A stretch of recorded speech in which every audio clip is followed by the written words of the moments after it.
날마다 쓰는 나의 신앙일기 TV 데일리 큐티 나무향기입니다. 오늘은 히브리서 12장 14절부터 17절을 묵상하겠습니다. 모든 사람과 더불어 화평함과 거룩함을 따르라. 이것이 없이는 아무도 주를 보지 못하리라.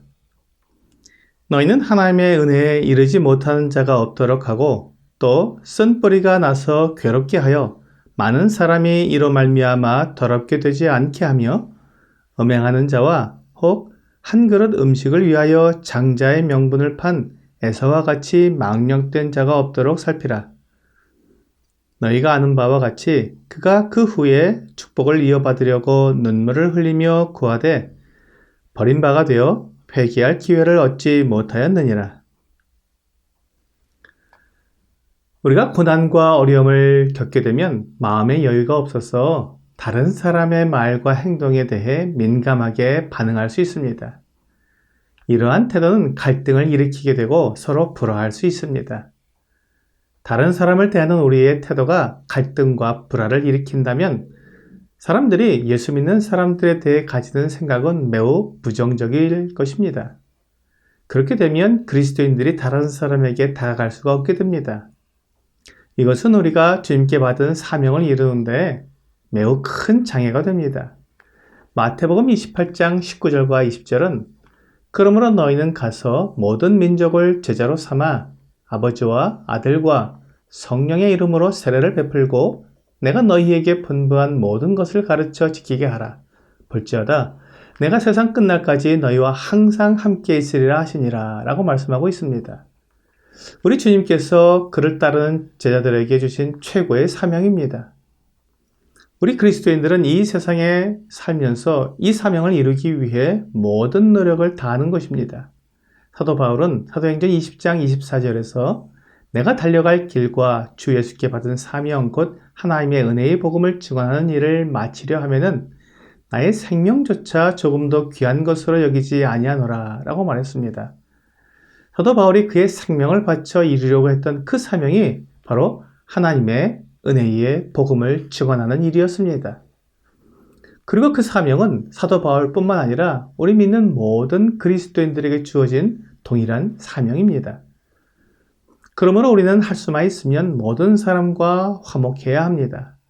로마서 12장 18절은 할 수 있거든 너희로서는 모든 사람과 더불어 화목하라 라고 말씀하고 있습니다. 우리는 또한 거룩한 삶을 살아야 합니다. 하나님께 우리 주 예수님을 통해 우리를 거룩하게 만들어 주셨습니다. 그러므로 우리는 거룩한 삶을 살아야 합니다. 우리의 신분에 걸맞은 삶을 사는 것입니다. 예수 그리스도의 피로 거룩함과 의로움을 입었다고 주장하는 사람들이 악을 행하며 음란하고 더러운 말을 한다면 예수 그리스도의 피로 죄 용서 받은 것이 무슨 소용이 있겠습니까? 그러므로 우리는 거룩함을 따르는 삶을 살아야 합니다. 이렇게 하지 않으면 주님을 뵐 수 없습니다. 우리가 육체의 욕심을 따라 악하고 거짓된 삶을 살게 되면 주님과 교제할 수 없습니다. 주님의 말씀을 따르지 않는 사람은 주님의 음성을 듣거나 주님의 인도하심을 받을 수 없는 것입니다. 모든 사람과 화평하고 거룩함을 따르는 사람은 하나님을 가까이 하는 사람입니다. 시편 73편 28절은 하나님께 가까이 함이 내게 복이라 내가 주 여호와를 나의 피난처로 삼아 주의 모든 행적을 전파하리이다 라고 말씀하고 있습니다. 하나님과 가까이 하는 사람은 하나님이 어떤 분인지 경험하게 되고 믿게 되어 그분이 하시는 모든 것을 다른 사람들에게 전해줄 수 있습니다. 이것이 전도입니다. 우리 주님께서 우리에게 맡기신 사명을 수행하는 방법입니다. 히브리서 기록자는 에서의 경우를 들어서 하나님의 은혜에서 떨어져 나가는 것이 자기에게 얼마나 큰 불행이 되는지를 말해주고 있습니다. 하나님의 은혜는 예수 그리스도를 통해 우리에게 주어졌습니다. 죄인이 하나님의 자녀가 되는 것이 얼마나 큰 은혜이겠습니까? 그런데 그 은혜를 알고도 은혜를 저버리고 도중에 포기하여 은혜에 이르지 못하게 된다면 그는 가장 불쌍한 자가 될 것입니다. 에서는 이삭의 큰 아들이었습니다. 야곱과 쌍둥이로 태어났지만 그가 먼저 태어나서 장자가 되었습니다. 장자는 아버지에게 축복을 받을 수도 있었고 재산도 더 많이 물려받을 수도 있는 특권을 가지고 있었습니다. 그런데 에서는 이 장자의 특권을 그의 쌍둥이 동생 야곱에게 팔아버렸습니다. 한 그릇 음식을 얻어 먹으려고 이 귀한 특권을 포기해 버린 것입니다. 이것은 마치 자기가 가진 큰 건물에 가장 좋은 몫의 점포를 가지려고 그 건물의 소유권을 포기한 것과 같습니다. 그 건물의 가장 좋은 몫의 점포는 주인인 나에게 속한 것인데 그것을 얻기 위해 건물의 소유권을 포기하는 것은 말도 안 되는 것입니다.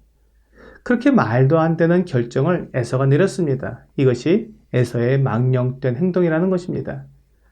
이와 마찬가지로 주 예수님의 피로 모든 죄를 용서받고 하나님의 자녀가 되는 권세를 얻은 사람이 그 모든 것을 다 버리고 다시 율법의 권세 아래 종노릇하는 것은 에서와 같이 망령된 행동이 아닐 수 없다는 것입니다. 결국 그의 동생 야곱이 아버지 이삭에게 장자의 축복을 받은 후에 그가 자기에게 축복해 달라고 아버지께 울며 구했지만 소용이 없었습니다. 이삭은 그 축복이 하나님께로부터 나온 것임을 알았습니다. 그래서 자신을 속이고 에서 대신 축복을 받은 야곱을 저주하거나 그 축복을 취소하지 않았던 것입니다. 에서의 망령된 행동이 결국 그의 몰락을 낳게 된 것입니다.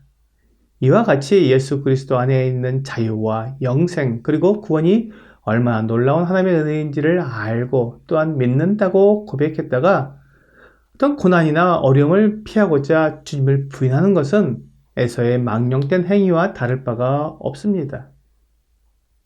우리에게 이 놀라운 은혜를 주시려고 우리 주 예수님은 십자가에서 그 고통과 괴로움, 수치와 모욕을 다 당하신 것입니다.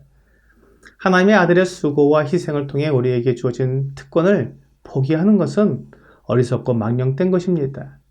은혜를 알면서 일부러 그 은혜를 저버린 사람에게는 다시 기회가 주어지지 않을 것입니다. 그들이 예수 그리스도의 그 보배로운 피를 부정한 짐승의 피와 같게 여겼기 때문입니다. 하나님은 믿는 성도들에게 하늘에 속한 신령한 복을 주셨습니다. 에베소서 1장 4절과 5절입니다. 곧 창세전에 그리스도 안에서 우리를 택하사 우리로 사랑 안에서 그 앞에 거룩하고 흠이 없게 하시려고 그 기쁘신 뜻대로 우리를 예정하사 예수 그리스도로 말미암아 자기의 아들들이 되게 하셨으니. 오늘의 적용 질문을 보겠습니다. 나는 그리스도 안에 있는 신령한 복을 가볍게 여기고 있지는 않습니까? 우리를 거룩하고 흠이 없게 하셔서 하나님과 함께 영원히 교제하게 하시는 하나님의 은혜와 복은 이 세상 그 무엇으로도 바꿀 수 없는 것들입니다. 오늘 하나님께서는 그리스도 안에서 하늘에 속한 신령한 복을 우리에게 주시는 분임을 믿고 그 복을 풍성히 누리는 여러분과 제가 되기를 주 예수님의 이름으로 기도합니다.